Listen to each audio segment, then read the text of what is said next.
So hello everyone. So previous lecture में हमने देखा था कुछ types of pi electron system, but यहाँ पे आज हम लेके आ रहे हैं एक नया क्लास ऑफ कंपाउंड जिसको हम एन्युलिन्स बोलते हैं। क्या बोलते हैं हम? क्या बोलते हैं हम जिसको एन्युलिन्स बोलते हैं? तो सवाल आता है कि एन्युलिन्स है क्या? क्या है एन्युलिन्स? है क्या? सो जनरली एन्युलिन्स क्या होता है? जनरली एन्युलिन्स क्या होता है?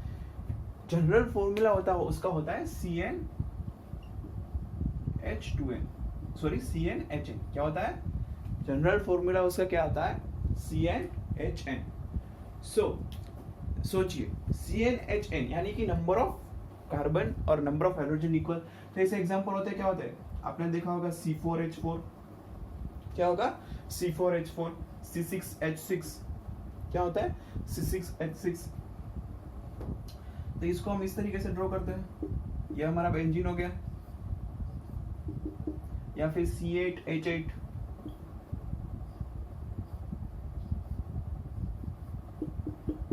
सो ये सारे जो कंपाउंड है उसको हम अलग से सेपरेट एन्युलिन्स बोलते हैं। क्या बोलते हैं हम? एन्युलिन्स बोलते हैं। ठीक है, तो अभी चीज यह आएगी कि एन्युलिन्स के अंदर आप एरोमेटिक एंटी एरोमेटिक कैसे पता करोगे? तो यहाँ पे देखिए, ये हमारा जो है C4H4। क्या है हमारा? C4H4 यानी कि पाई इलेक्ट्रॉन कितने हैं? 4। 4 पाई इलेक्ट्रॉन सिस्टम है ये है हमारी 6 पाई इलेक्ट्रॉन सिस्टम, ये है हमारी 8 पाई इलेक्ट्रॉन सिस्टम। ठीक है, अगर हम आगे बढ़ते जाएंगे तो 10 पाई इलेक्ट्रॉन सिस्टम, या तो 12 पाई इलेक्ट्रॉन सिस्टम, या तो 14 pi electron system, 16 pi electron system, और it can be 18 pi electron system also. So अगर हम स्टार्ट करें 4 पाई इलेक्ट्रॉन सिस्टम से, किसे स्टार्ट करें हम? 4 पाई इलेक्ट्रॉन सिस्टम से, तो जनरली इसको हम 4 एन्युलिन बोल सकते हैं। क्या बोल सकते हैं हम? 4 एन्युलिन। ठीक है, तो हमें पता है कि ये जो हमारा ब्यूटा साइक्लोब्यूटा 1,3 डाइन है, तो ये हमारा नेचर में क्या है? एंटी एरोमेटिक है। क्या है हमारा नेचर में? क्या है? एंटी एरोमेटिक है। ठीक है, तो ये हमने आगे प्रीवियस लेक्चर में भी देखा था, 4 पाई इलेक्ट्रॉन सिस्टम भी देखी थी। फिर अगर हम बेंजीन की बात करें तो ये जो हमारा बेंजीन है वो क्या है? 6 पाई इलेक्ट्रॉन सिस्टम, और कौन सा है? एरोमेटिक। तो यहां तक की बातें जो है हमने आगे भी करी हुई है, प्रीवियस लेक्चर में भी ये बातें हमने करी हुई थी। ठीक है, तो अगर यहां से आगे बढ़े 6 पाई इलेक्ट्रॉन सिस्टम से अगर हम आगे बढ़े तो हमारी कौन सी आती है? 8 पाई इलेक्ट्रॉन सिस्टम आएगी। कौन सी आएगी हमारी? 8 पाई इलेक्ट्रॉन सिस्टम।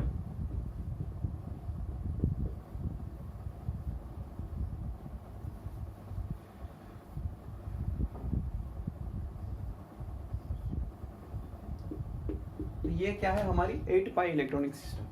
तो आपने क्या सोचो कि 8 pi electronic system 4n pi electron rule को फॉलो करेगी, तो आप यहाँ पे क्या टिक करके आ जाओगे कि ये हमारी है एंटी एरोमेटिक, और यहाँ पे आपका आंसर क्या हो जाएगा? गलत। क्यों? क्योंकि ये एंटी एरोमेटिक नहीं है। तो अभी सवाल आएगा कि ये एंटी एरोमेटिक क्यों नहीं है? तो हमने देखा था कि एंटी एरोमेटिक होने के लिए कंडीशन थी 4n प्लस पाई इलेक्ट्रॉन को फॉलो करना चाहिए, बट ये एक ही कंडीशन तो नहीं थी ना। कंडीशन ये भी थी कि प्लेनर होना चाहिए, ठीक ही नहीं प्लेनर। तो अभी क्या होता है कि इतनी बड़ी रिंग जो है वो प्लेन में नहीं रह पाती। ये किस तरीके का इसका स्ट्रक्चर हो जाता है? कुछ इस तरीके का।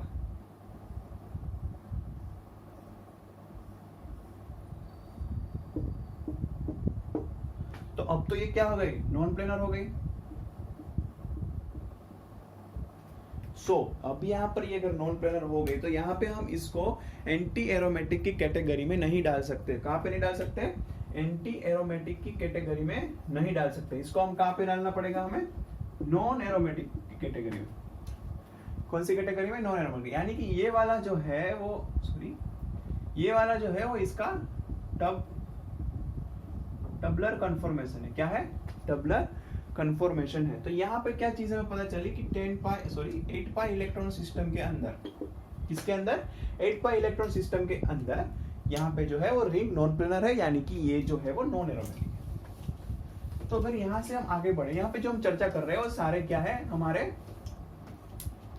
एन्यूलिन्स है, ठीक है। अगर हम यहाँ पे आगे बात करें 10 पाई इलेक्ट्रॉन सिस्टम की,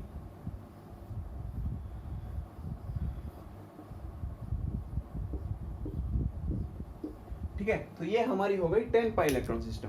अभी आप क्या करोगे, कॉन्जुगेशन है, हाँ है, 10 पाई इलेक्ट्रॉन सिस्टम यानी कि 4n+2 पाई इलेक्ट्रॉन रूल को क्या करेगी, फॉलो करेगी। किसको फॉलो करेगी, 4n+2 पाई इलेक्ट्रॉन रूल को फॉलो करेगी।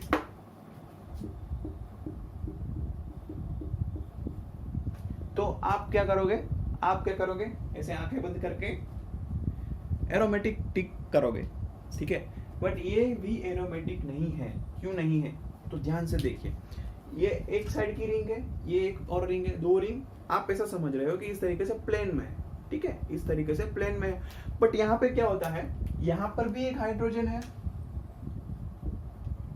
और एक हाइड्रोजन यहाँ पर भी है, दो हाइड्रोजन, एक हाइड्रोजन यहाँ पर भी है, एक हाइड्रोजन यहाँ पर भी है। तो यहाँ पर क्या होगा कि हाइड्रोजन हाइड्रोजन के बीच में होगा रिपल्सन। क्या होगा, हाइड्रोजन हाइड्रोजन के बीच में होगा रिपल्सन, ठीक है। तो इसकी वजह से क्या होगा कि ये दो रिंग जो इस तरीके से थी, प्लेन में थी, एक प्लेन में आप इसको समझ रहे हो, बट ये हाइड्रोजन के रिपल्सन की वजह से एक रिंग टिल्ट हो जाएगी, ठीक है। क्या हो जाएगी, एक रिंग टिल्ट हो जाएगी, यानी कि ये दोनों एक प्लेन में नहीं रहेंगे, ठीक है, एक रिंग टिल्ट हो जाएगी कुछ इस तरीके से, ठीक है। तो यहाँ पे क्या हुआ कि ये दो हाइड्रोजन के रिपल्सन की वजह से ये रिंग जो है वो नॉन प्लेनर हो गई। क्या हो गई, नॉन प्लेनर हो गई। तो हमने देखा था कि अगर नॉन प्लेनर हुआ तो हमें वहां से ही कहा क्या टिक कर देना है, अगर नॉन प्लेनर हुआ तो हम वहीं से भी क्या टिक कर देंगे, नॉन एरोमेटिक डायरेक्टली टिक कर देंगे, ठीक है। 10 पाई इलेक्ट्रॉन सिस्टम था, hydrogen repulsion, non planar, non aromatic, ठीक है। बट यहाँ पर मैं एक थोड़ा सा ये 10 पाई इलेक्ट्रॉन सिस्टम की रिंग में अगर चेंज कर दूं, मैंने यहाँ पे लगा दिया ब्रिज। क्या लगा दिया, ब्रिज। कैसे, ये दोनों रिंग है, ये जो दोनों रिंग को जोड़ते हुए सेंटर है, वहां पे ऊपर से ब्रिज लगा दिया।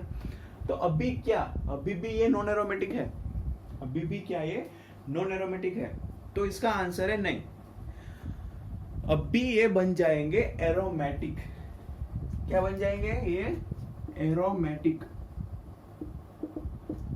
तो अभी सवाल आएगा कि जब हाइड्रोजन दोनों थे, रिपल्सन हो रहा था, नॉन एरोमेटिक हो रहा था, तो यहाँ पे ब्रिज लगा दिया, तो इतना कौन सा बड़ा ये जादू कर दिया कि ये जो है वो एरोमेटिक हो गई। तो बेसिकली क्या हुआ, ये जो ब्रिज है, अगर इसको आप ब्रिज को उसकी जो ऊपर की मुंडी है, उसकी जो चोटी है, उससे सब पकड़ोगे तो आपको क्या होगा, ये दोनों रिंग ऐसे प्लेन में रहेगी। तो ये ब्रिज क्या काम कर रहा है, इसको ऐसे प्लेन में रखने की हेल्प कर रहा है, ठीक है। वहां पे हाइड्रोजन हाइड्रोजन रिपल्सन कर रहे हैं, यहाँ पे रिपल्सन नहीं है, ऊपर से ये ब्रिज क्या कर रहा है, इन दोनों रिंगों को प्लेन में रहने के लिए एक सपोर्ट दे रहा है। इसकी वजह से क्या हुआ कि जो नॉन एरोमेटिक रिंग थी वो ब्रिज के आने से क्या हो गई, एरोमेटिक रिंग हो गई। तो ये थी हमारी 10 पाई इलेक्ट्रॉन सिस्टम, ठीक है।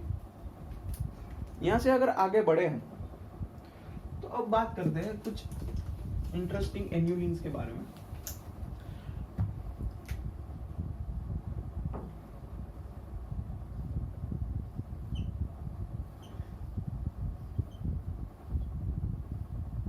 ठीक है, तो यहाँ पे अगर हम कुछ इंटरेस्टिंग एन्यूलिन्स के बारे में बात करें तो ये हमारे टोटल हो गए 12 कार्बन। कितने हो गए, 12 कार्बन हो गए, ठीक है, 12 कार्बन हो गए। तो इस एन्यूलिन को हम क्या बोलेंगे, इस एन्यूलिन को हम क्या बोलेंगे, इस एन्यूलिन को बोलेंगे हम 12 एन्यूलिन। क्या बोलेंगे हम इसको, 12 एन्यूलिन। कितना कार्बन है, 1 2 3 4 5 6 7 8 9 10 11 एंड 12। इसको हम क्या बोलेंगे, 12 एन्यूलिन। और आगे अगर 14 एन्यूलिन की बात करें तो उसमें क्या होगा, नंबर ऑफ कार्बन कितने होंगे, 14 हो गए।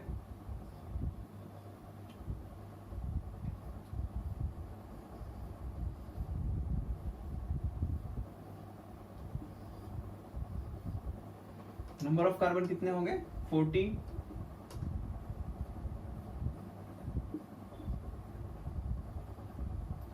ठीक है, इसको क्या बोलेंगे हम, 14 एन्यूलिन।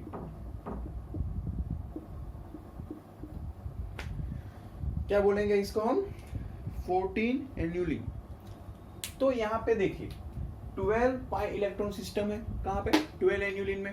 तो 12 पाई इलेक्ट्रॉन यानी कि वो क्या होगा हमारा एंटी एरोमेटिक होगा, बट इसको हम जनरली क्या बोलते हैं, वीकली एंटी एरोमेटिक। क्या बोलते हैं, क्या बोलते हैं हम इसको, वीकली एंटी एरोमेटिक, ठीक है। और 14 पाई इलेक्ट्रॉन सिस्टम यानी वो हमारा होगा एरोमेटिक होगा। क्या होगा, ये हमारा होगा एरोमेटिक, बट ये भी क्या होगा, वीकली एरोमेटिक होगा। क्या होगा, वीकली एरोमेटिक होगा। तो ये बात की हमने 12 एन्यूलिन की, हमने बात की 14 एन्यूलिन की। अगर यहीं से आगे बढ़ोगे तो 16 एन्यूलिन आएगा, फिर 18 एन्यूलिन आएगा। इसी तरीके से क्या होगा कि स्ट्रक्चर बड़ा होता जाएगा, ठीक है। क्या होगा, स्ट्रक्चर बड़ा होता जाएगा, 15 एन्यूलिन, 16 एन्यूलिन, ठीक है, 22 एन्यूलिन तक आता है, स्ट्रक्चर बड़ा होता जाता है। तो बेस्ड ऑन दैट आप क्या कर सकते हो, प्रेडिक्ट कर सकते हो। यहां पे मान लीजिए अगर कुछ स्ट्रक्चर इस तरीके का है, ठीक है, मान लीजिए कि स्ट्रक्चर कुछ इस तरीके का है, तो यहाँ पे एक सवाल आएगा कि जब हम एरोमेटिसिटी कैलकुलेट कर रहे हैं तो हमने ये डबल बॉन्ड्स को ही लिए, जो ये डबल बॉन्ड्स है हमने इसी को लिए, ये वाले जो है इसी को हमने लिए। तो ये डबल बॉन्ड को क्यों नहीं लिए, तो उस डबल बॉन्ड को इसलिए नहीं लिए क्योंकि जो कॉन्जुगेशन हो रहा है वो पूरा यहाँ पे हो रहा है। ये जो रिंग के कॉर्नर है ना, ये पूरा कॉन्जुगेशन ऐसे हो रहा है, ऐसे ऐसे ऐसे। जो बीच का डबल बॉन्ड है उसको बेचारे को पार्टिसिपेट नहीं करने दे रहे, ठीक है। तो उसकी वजह से जब हम उसको कैलकुलेट करते हैं तो 14 पाई इलेक्ट्रॉन ही कैलकुलेट करते हैं। ये बीच वाले क्या बोलते हैं, कार्बन को, सॉरी डबल बॉन्ड को हम कैलकुलेट नहीं करते। तो ये बात हुई एन्यूलिन्स की। तो और अगर एक क्लास ऑफ कंपाउंड्स होते हैं, एक होते हैं एज्यूलिन्स होते हैं हमारे, ठीक है, एक होते हैं हमारे एज्यूलिन्स होते हैं, फिर एक हमारे होते हैं होमो एरोमेटिक कंपाउंड होते हैं, और एक हमारे होते हैं क्वासी एरोमेटिक कंपाउंड। सो इसके नेक्स्ट लेक्चर में हम क्या देखेंगे, हम देखेंगे क्वासी एरोमेटिक कंपाउंड।